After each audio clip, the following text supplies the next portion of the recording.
송봉모 신부님의 예수 탄생과 어린 시절 계속 이야기하겠습니다. 족보 두 번째 이야기입니다. 생명의 족보, 예수님 족보. 족보에는 누가 언제 태어나서 언제 죽었는지를 기록합니다. 이 점은 최초의 인간 아담의 계보를 보아도 마찬가지죠. 아담의 계보를 보면 누가 누구를 낳고 얼마를 살다가 죽었다는 식으로 기술되어 있습니다. 한번 성경 말씀을 볼까요? 아담의 족보는 이러하다. 아담은 셋을 낳은 다음 모두 930년을 살고 죽었다. 셋은 에노스를 낳은 다음 모두 912년을 살고 죽었다. 에노스는 케난을 낳은 다음 모두 905년을 살고 죽었다. 케난은 마할렐르를 낳은 다음 모두 910년을 살고 죽었다. 창세기 5장 1절부터 14절의 말씀입니다. 아담의 족보에 나오는 인간의 수명은 현재 우리의 수명보다 월등하게 길어서 부러울 수도 있습니다. 그렇다고 해도 그들 역시 죽었다는 사실은 분명하지요. 그런데 예수님의 족보는 누가 언제 태어나서 언제 죽었는지가 아니라 누가 누구를 낳고 그 누구는 어느 누구를 낳고 어느 누구는 누구를 낳고 이런 식입니다. 성경 말씀 한번 볼게요. 다윗의 자손이시며 아브라함의 자손이신 예수 그리스도의 족보. 아브라함은 이삭을 낳고 이삭은 야곱을 낳았으며 야곱은 유다와 그 형제들을 낳았다. 유다는 타마르에게서 페레츠와 제라를 낳고 마타는 야곱을 낳고 야곱은 요셉을 낳고 그 요셉에게서 예수님이 태어나셨다. 마태복음 1장 1절부터 16절 말씀. 이렇게 예수님의 족보에는 죽었다는 기록이 없습니다. 왜 그럴까요? 그것은 로마서 5장에서 알 수 있듯이 아담을 통해서 이 세상에 죽음이 들어왔지만 예수님을 통해서는 생명이 들어왔기 때문입니다.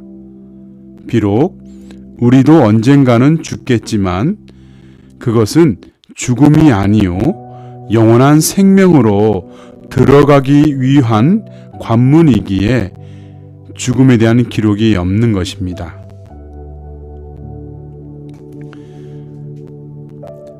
로마서 말씀 한번 들어볼게요.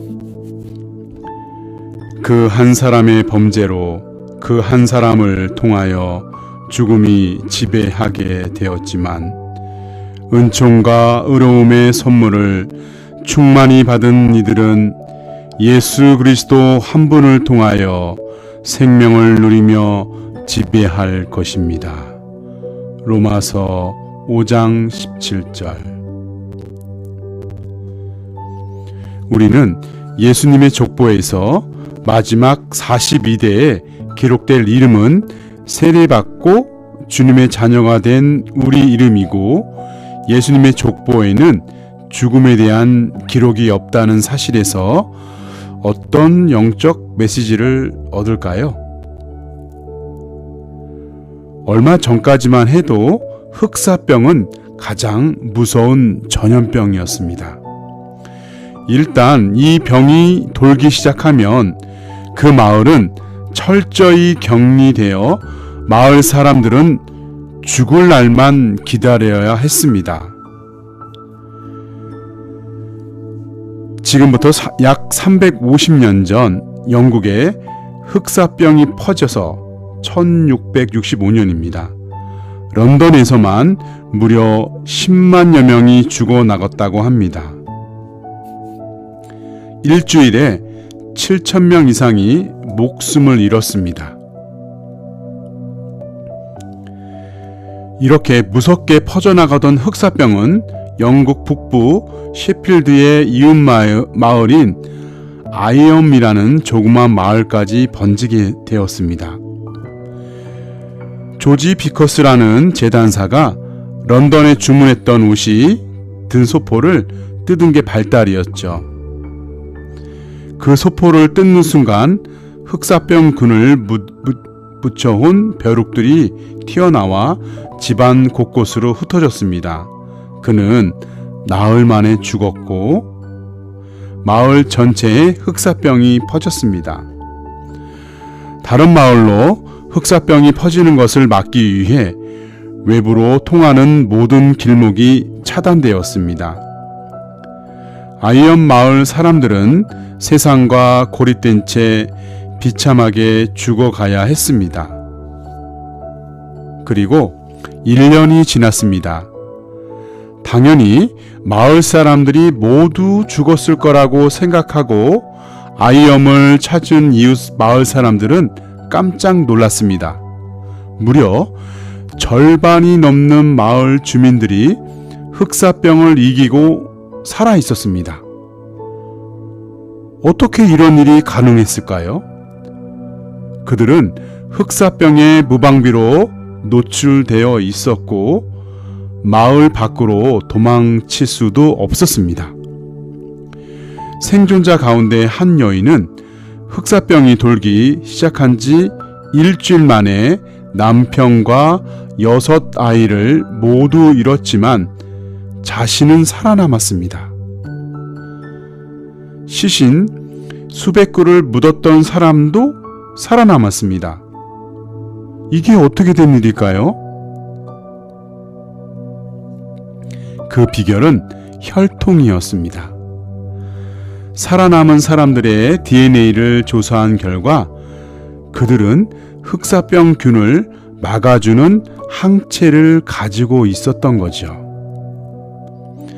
여기서 아이엄 사람들의 이야기를 꺼낸 것은 우리 역시 가장 확실하고 분명한 죽음을 가져오는 영혼의 흑사병인 죄의 세력에 대한 항체를 혈통에 갖고 있는 존재란 점을 말하고 싶어서입니다. 우리가 아담의 족보에 들어 있을 때에는 죄라는 무서운 병균에 감염되어서 서서히 죽어가고 있었습니다. 그러나 예수님을 참으로 우리의 주님이요 구세주로 받아들이면 우리의 혈통이 바뀌는 거죠. 예수님의 족보에 들어가는 그 순간부터 우리는 죄라는 죽음의 병균에 대해 항체를 갖게 되어서 죄의 세력이 아무리 우리에게 영향을 미치려 해도 예수님이 주신 생명의 항체가 그것을 이겨내기 때문입니다. 네, 오늘은 여기까지 하고요. 다음 시간에 예수님 족보에 나오는 4명의 여인에 대해서 이야기하도록